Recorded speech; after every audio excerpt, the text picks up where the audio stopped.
네, 안녕하십니까. 저는 전문 유튜버는 아니고요. 요즘에 이스라엘 회복 운동이 정말 여기저기 많이 퍼져 있는 것을 볼 수 있습니다. 그분들은 주로 이제 그 대체 신학을 비판하는데요. 그 이제 제일 처음 시작한 개신교 지도자로 루터를 지목하고, 그리고 칼빈도 같이 그 대체 신학의 시초로 그들은 얘기를 합니다. 그래서 한국 교회에 있는 한국 교회뿐만 아니라 이제 개신교 내부에 대체 신학이 많이 퍼져 있다. 정말 이스라엘에 대한 언약이 끝나고 교회가 그 자리를 빼앗았다. 이렇게 이제 얘기를 하면서 비판을 하곤 하는데요. 그들은 이제 루터와 그리고 칼빈을 많이 비판을 합니다.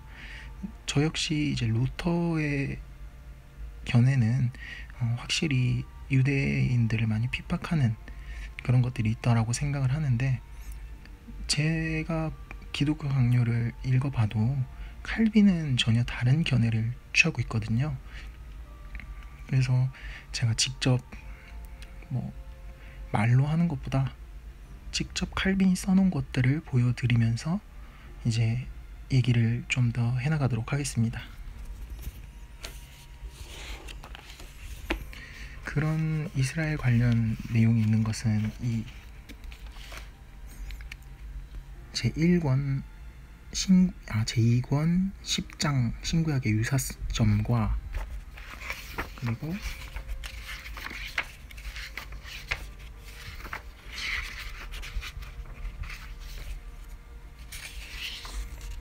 11장 신구약의 차이점, 여기에 많이 내용이 담겨 있습니다. 제가 체크를 한 거를 보여드리면서 설명을 해드릴 텐데, 먼저 이쪽을 읽어보시면 세르베투스와 제세레파의 일부 미친 사람들이 이스라엘 백성은 돼지 무리에 불과했다고 했기 때문에 그렇지 않더라도 우리에게 매우 유익했을 일이 이제 꼭 필요한 일이 되었다. 이게 무슨 얘기냐면, 이 세르베투스와 제세레파가 이스라엘 백성이 그냥 현세적인 축복만 받고 그들에 대한 언약은 끝났다. 그렇기 때문에 이제부터는 이스라엘은 아무 상관없다. 이게 어떻게 보면 익숙한 이야기죠. 사실은 칼빈이 아니라 세르베투스와 제세르파들이 주장했던 것으로 알 수 있습니다.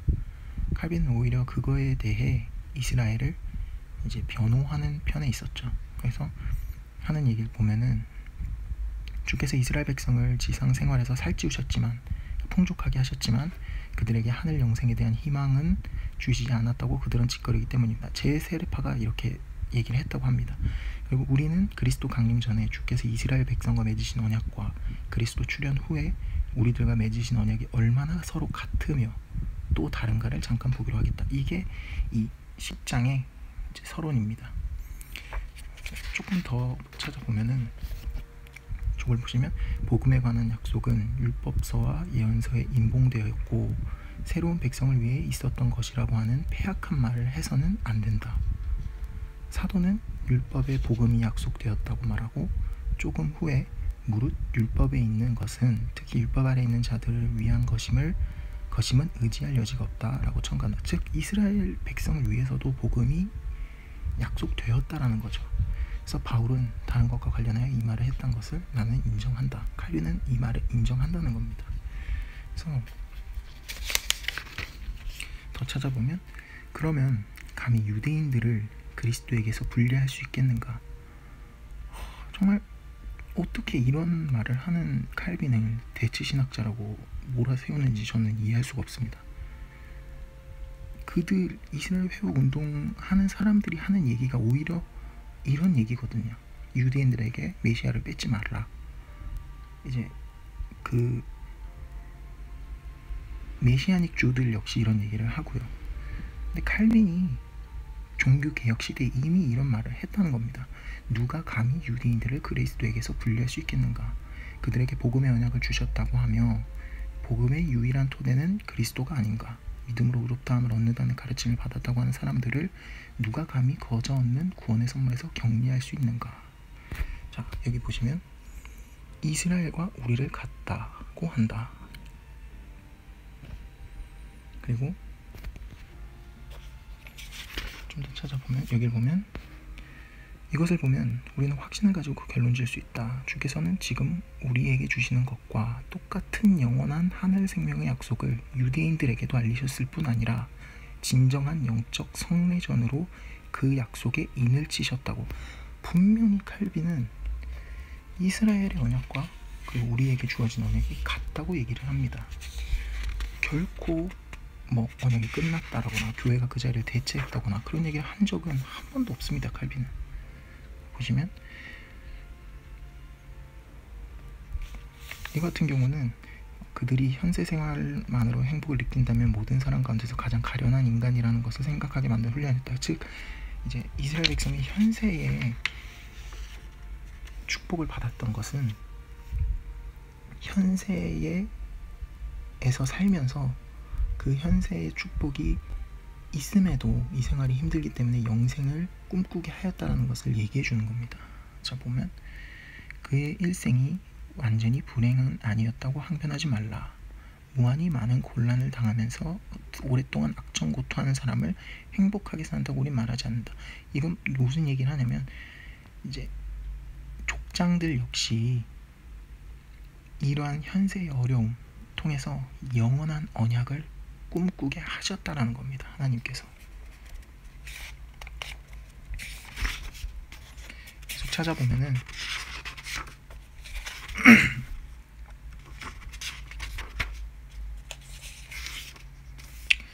여길 보시면 더 이제 자세하게 나옵니다. 자, 보시면 주께서 이스라엘 백성과 맺으신 구약, 즉 옛 언약은 땅에 붙은 일에 국한된 것이 아니라 영원한 영적 생명에 대한 약속을 포함했다는 것이 우리의 원칙이다.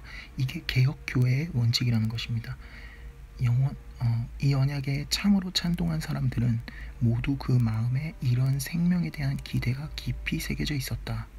어떤 자들은 주께서 유대 백성에게 약속하신 것 또는 그들이 추구한 것은 배가 부르는 것, 육의 즐거움, 불어가는 재물, 외면적인 권력, 번성하는 자손, 기타 자연인이 갈망하는 모든 것뿐이었다고 하지만 이제 이게 세르베투스와 제세르파들의 의견이라는 것입니다. 그래서 우리는 이 위험스러운 사상을 물리친다. 이때부터 칼빈은 이러한 사상들을 물리쳐야 하고 싸워야 한다고 얘기를 했습니다. 자, 밑에 보면 베드로는 당시 유대인들을 향해서 그들은 복음의 은총을 상속할 자들이라고 선언하며 그 이유로서 그들은 선지자들의 자손이여 또 하나님이 옛날에 자기 백성으로 더불어 세우신 언약에 포함되었다고 말했다. 그래서 쭉 한번 읽어보시고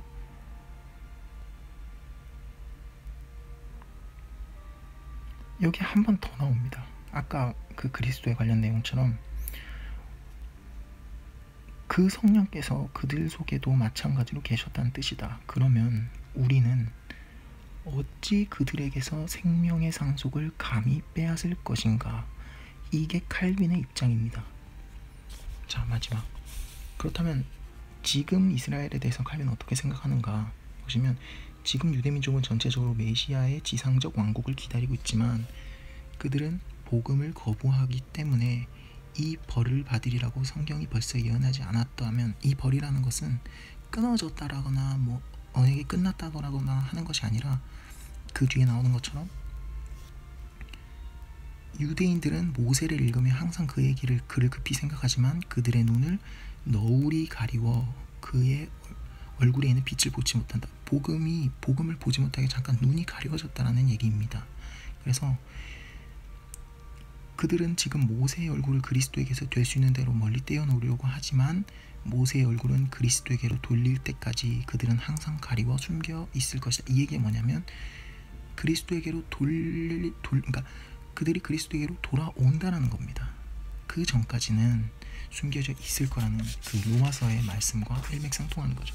이쪽을 보면 다 11장 신구약의 차이점입니다.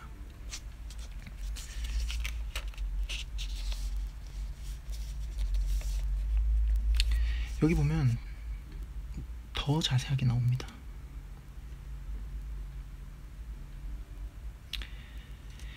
이것을 증거로 그들은 유대인들이 다른 민족들과 구별된 것은 그들의 유익을 위했다기보다는 다른 민족들의 유익을 위한 것이었다고 서슴없이 단정한다. 이 말은 누가 하는 거냐면 칼빈의 얘기보다는, 칼빈의 얘기가 아니라 이 하나님의 이 계획에 주목하지 않는 사람들, 이 계획에 주목하지 않는 사람들이 그렇게 얘기를 한다는 겁니다. 그래서 이스라엘 백성은 가나안 땅을 차지하는 것을 최고의 궁극적 행복이라고 생각했고, 그리스도가 계시된 후로 그것은 우리에게 하늘 상속을 예표한다고 그들은 가르친다. 그러나 이스라엘 백성은 사람들이 즐긴 지상적 소유를 일종의 거울로 삼아 자기들을 위해서 하늘에 준비되어 있다고 믿은 미래의 상속을 내다본 것이라고 우린 주장한다. 이게 개혁주의의 입장이라는 것입니다. 그래서 칼빈은 아까 말씀드린 이 유대인들이 다른 민족을 유익을 위해서 구별되었다. 즉 교회가 이방인들에게 가기 위해서 이스라엘은 하나님의 어떤 그 계획 가운데 도구 중 하나였다라고 얘기하는 대지신학의 얘기를 칼빈은 뭐라 그러냐면 무지의, 아니 우둔의 극치였다라고 표현합니다. 그래서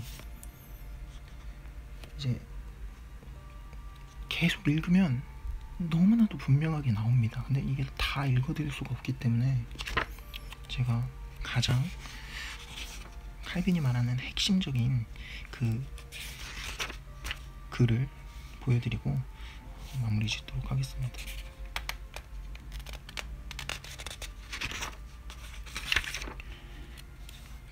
이제 저 같은 경우는 이스라엘 회복운동을 동의하지 않습니다. 왜냐면 그들은 이스라엘이 특별하다, 그러니까 우리는 이스라엘에게 접붙여 져야만 한다라고 얘기하고 있기 때문입니다. 하지만 성경은 그렇게 얘기하지 않습니다. 보시면, 자,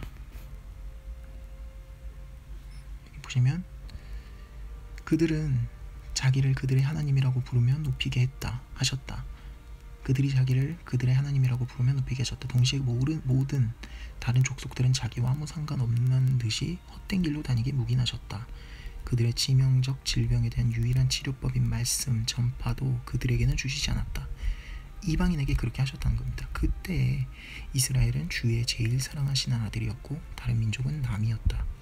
이스라엘은 인정과 신임과 보호를 받았으나 다른 민족들은 자체의 암흑 중에 방치되었다. 이스라엘은 하나님이 성별해 주셨으나 다른 민족들은 속화되었다. 이스라엘은 하나님이 함께 계셔주시는 영예를 받았으나 다른 민족들은 모두 하나님에게 접근하는 길이 막혀 있었다. 그러나 만유를 회복하시기로 지정하신 때가 참에, 그러니까 그리스도께서 이제 그것을 회복하려고 이 땅 가운데 오신 그 초림의 사건을 얘기합니다. 그래서 주께서 하나님과 사람의 화해자로 나타나셨다. 오랫동안 하나님의 자비를 이스라엘 경계선 안에 국한하던 담을 허시며라는 것은 하나님의 사랑이 이방 세계로 나가지 못하게 담으로 막혀 있었다는 겁니다. 그때 먼데 있는 자들에게 평안을 전하고 가까운 데 있는 자들에게 평안을 전하셨으니, 먼데 있는 이방인에게 평안을 전하고 그리고 그들과 함께 가까운 데 있는 유대인들에게도 평안을 전했다라는 겁니다. 이는 그들과 함께 하나님과 화평하여 한 백성으로 융합하게 하려는 뜻이었다. 한 백성으로 융합된다라는 겁니다. 우리가 이스라엘에게 접붙여진다거나 아니면 이스라엘의 언약이 끝나고 교회로 대체돼서 이스라엘이 우리에게 들어와야 된다거나 하는 것이 아니라 이스라엘은 이스라엘대로, 이방인은 이방인대로 한 백성으로 융합된다라는 겁니다. 그러므로 지금은 유대인이나 헬라인이나 할례나 모할례에 차별이 없고 오직 그리스도가 만유시오 만유 안에 계시다. 안부터 바깥까지 전부 다 그리스도라는 것입니다. 그래서 열방이 그의 유업이 되었고 그의 소유가 땅끝까지 이르러 저가 바다에서부터 바다까지와 강에서부터 땅끝까지 중단 없이 다스리게 된 것입니다. 이렇게 칼빈의 의견을 좀 찾아봤는데, 칼빈은 대체신학을 얘기한 적이 없습니다. 그렇다고 이스라엘 회복을 얘기한 것도 아닙니다. 이런 극단으로 간 두 견해는 성경을 잘못 해석하는 것이고 그리스도의 십자가 사건을 짓밟는 것입니다. 칼빈의 이 글을 더 자세히 읽어보고 싶으신 분들은 기독교 강렬을 사서 읽어보시면 되고, 일단 저는 여기서 마무리 짓도록 하겠습니다. 감사합니다.